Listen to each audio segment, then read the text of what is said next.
Why do 99% of people fail to build lasting discipline, while a rare few execute their daily routines? With terrifying clockwork precision, you are not lacking in willpower. You are relying on a broken system. In this video, we dismantle the illusion of motivation and reveal the ancient Japanese monastic framework that eliminates choice entirely. By the time this finishes, you will understand how to build an unbreakable structure where quitting is simply no longer an option. Let us begin with the fundamental trap, the scariest level of discipline that will change your brain forever. Have you ever wondered how legendary Japanese samurai achieved a level of absolute discipline that still terrifies people today? They did not rely on fleeting motivation or modern self-help apps.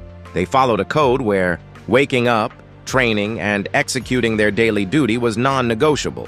While ordinary people give up by week 3, the samurai way turned daily action into an unbreakable survival instinct. And what do modern people say when they see this level of focus? They say, "Man, that is not normal." It feels almost scary, doesn't it? Have you ever wondered how you can apply this ancient warrior mindset to your chaotic modern life?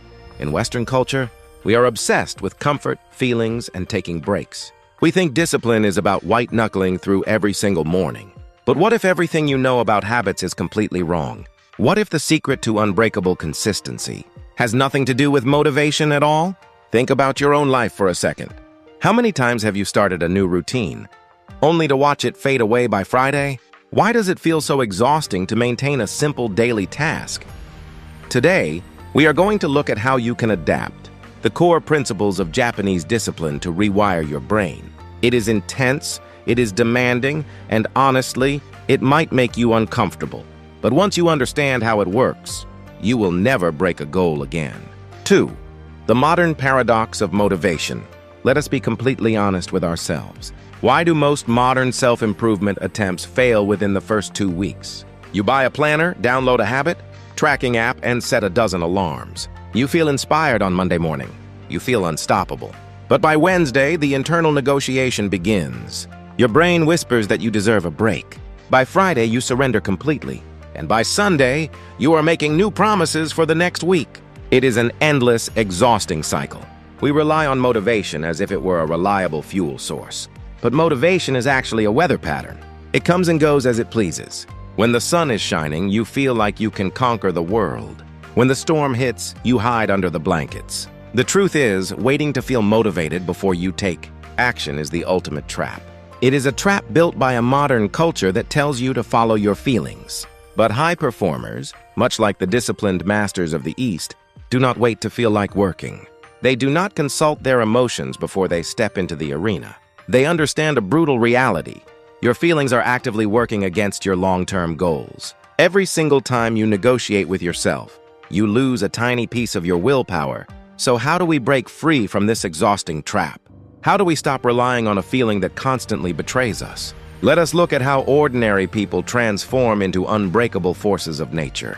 3. The ancient blueprint. The Zen secret of continuous flow. Where do we actually find a blueprint for this level of unbreakable focus? We look back to the ancient Zen temples of Japan. Deep inside these historic monasteries, there is a strict rule that changes everything. It is known as continuous practice without any gaps.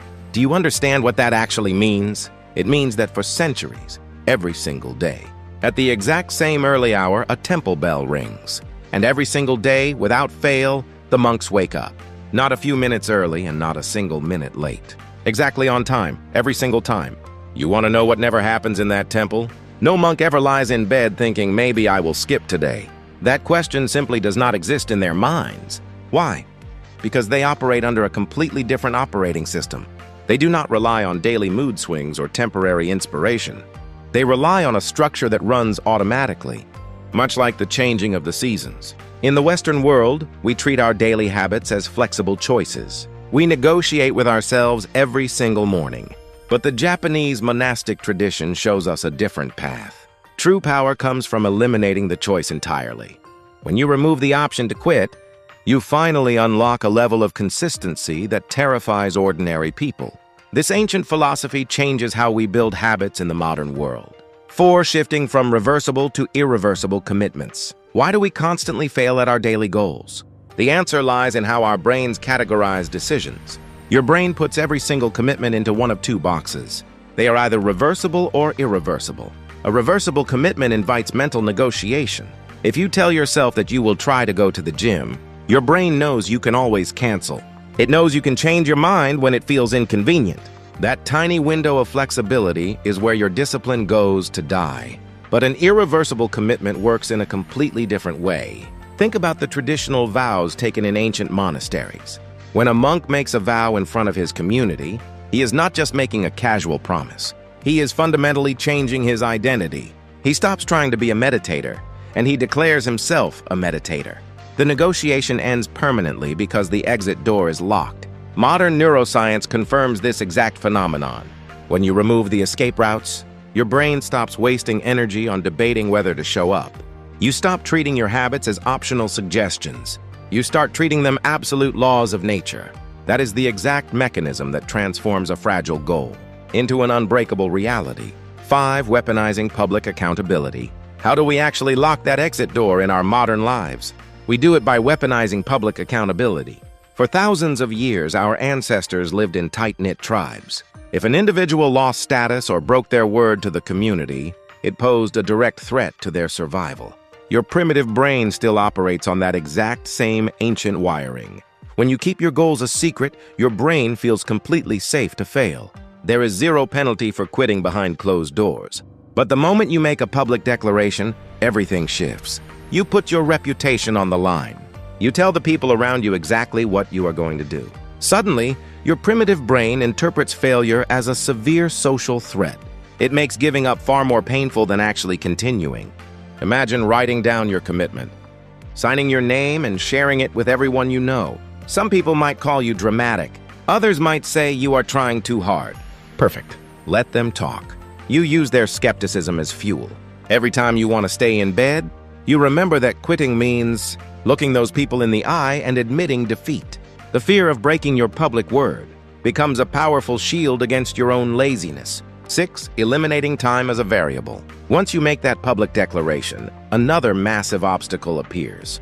You still have to decide when to take action every single day. Do you work out in the morning or at night? Do you read before breakfast or after dinner? That constant daily decision burns up valuable mental energy. Neuroscientists call this decision fatigue. Every time you ask yourself when to do a task, your brain consumes precious glucose. You are wasting precious fuel, just deciding when to drive instead of actually driving.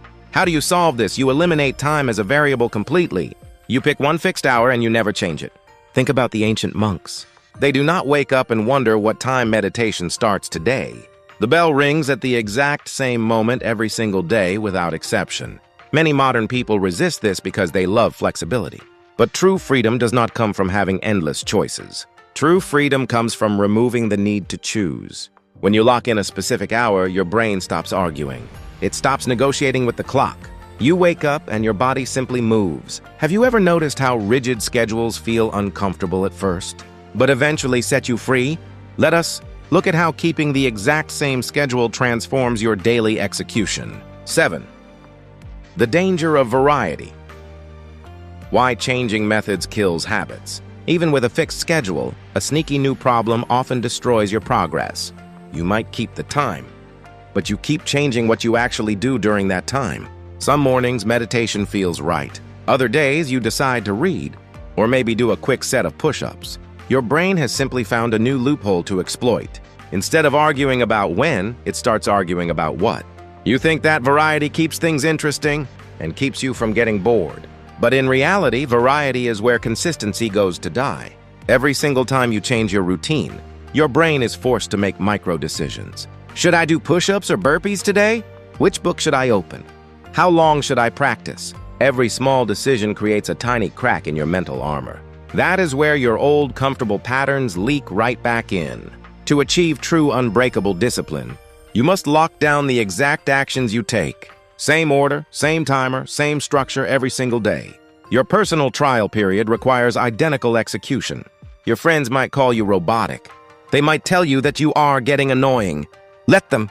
Being predictable is the secret weapon of the unbreakable. 8. The friction audit, designing your environment for zero resistance. Now that your time and your actions are completely locked down, we have to look at your physical environment. Willpower is a finite resource that drains rapidly when you face daily friction. If you have to wake up and search for your workout shoes, or clear a pile of clutter off your desk before you can begin, you are already losing the battle. Your brain evaluates every single micro-barrier as a valid reason to quit. How do you stop this? You perform a ruthless friction audit on your living space. The night before your scheduled habit, you must set the stage with absolute precision. Your training gear is laid out directly in the path of your feet. Your books are open to the exact page. Every distraction from your smartphone to competing clutter is physically removed from sight. You make starting easier than staying in bed. When the morning alarm rings, your body encounters zero resistance on the way to execution. You stop relying on mental strength because your environment does the heavy lifting for you. You realize that discipline is not about fighting yourself every single day. It is about designing a space where doing the right thing becomes the absolute path of least resistance. Santin. The power of the cold transition. Shocking the system into focus. Even with a fixed schedule and a flawless environment, your mind will still try to pull you back into comfort. Your brain hates sudden change, and it will beg you to stay in your warm, safe state of sleep. How do you shatter that resistance instantly? You use a deliberate physical shock to reset your nervous system. Think about the ancient monks washing in freezing mountain water before dawn. They did not do it just for tradition. They did it because sudden, cold triggers an immediate surge of dopamine and norepinephrine, clearing the mental fog within seconds. You can harness this exact same biological mechanism in your modern life. The moment you wake up, you expose your body to an intentional jolt. It could be a blast of cold water, or stepping outside into the crisp morning air without hesitation. You are bypassing the internal debate entirely. Your brain stops whispering excuses. Because it is too busy adapting to the physical sensation, you shift your nervous system from passive sleep to hyper-awareness in an instant. This is not about being extreme for the sake of looking tough. It is about using raw biology to cut through mental hesitation. When your body is shocked into alertness, your mind follows without a fight. 10. The unbreakable identity, becoming the system itself. We have built the system, locked down the actions, and engineered the environment. But everything ultimately comes down to one final permanent shift. You stop viewing discipline as something you do. You start viewing it as who you are. When people struggle, they say they are trying to build a new habit. That phrasing reveals a dangerous hidden flaw. It implies that the habit is an external tool you pick up and put down. But the Japanese Guji mindset operates on a completely different level. A true master does not practice discipline. The master becomes the discipline. The daily action is no longer a task on a to-do list. It is your fundamental identity in physical form. When you reach this final stage, the internal struggle vanishes forever. You do not negotiate with yourself, because you cannot negotiate with your own existence. You show up not because you feel like it, nor because you forced yourself, but simply because that is who you are. The ordinary world will look at your consistency in absolute awe. They will call it extreme, unnatural, or even impossible. Let them wonder. You have moved past the fragile world of motivation. You have rewired your brain, locked your commitments, and stepped into a reality where quitting no longer exists.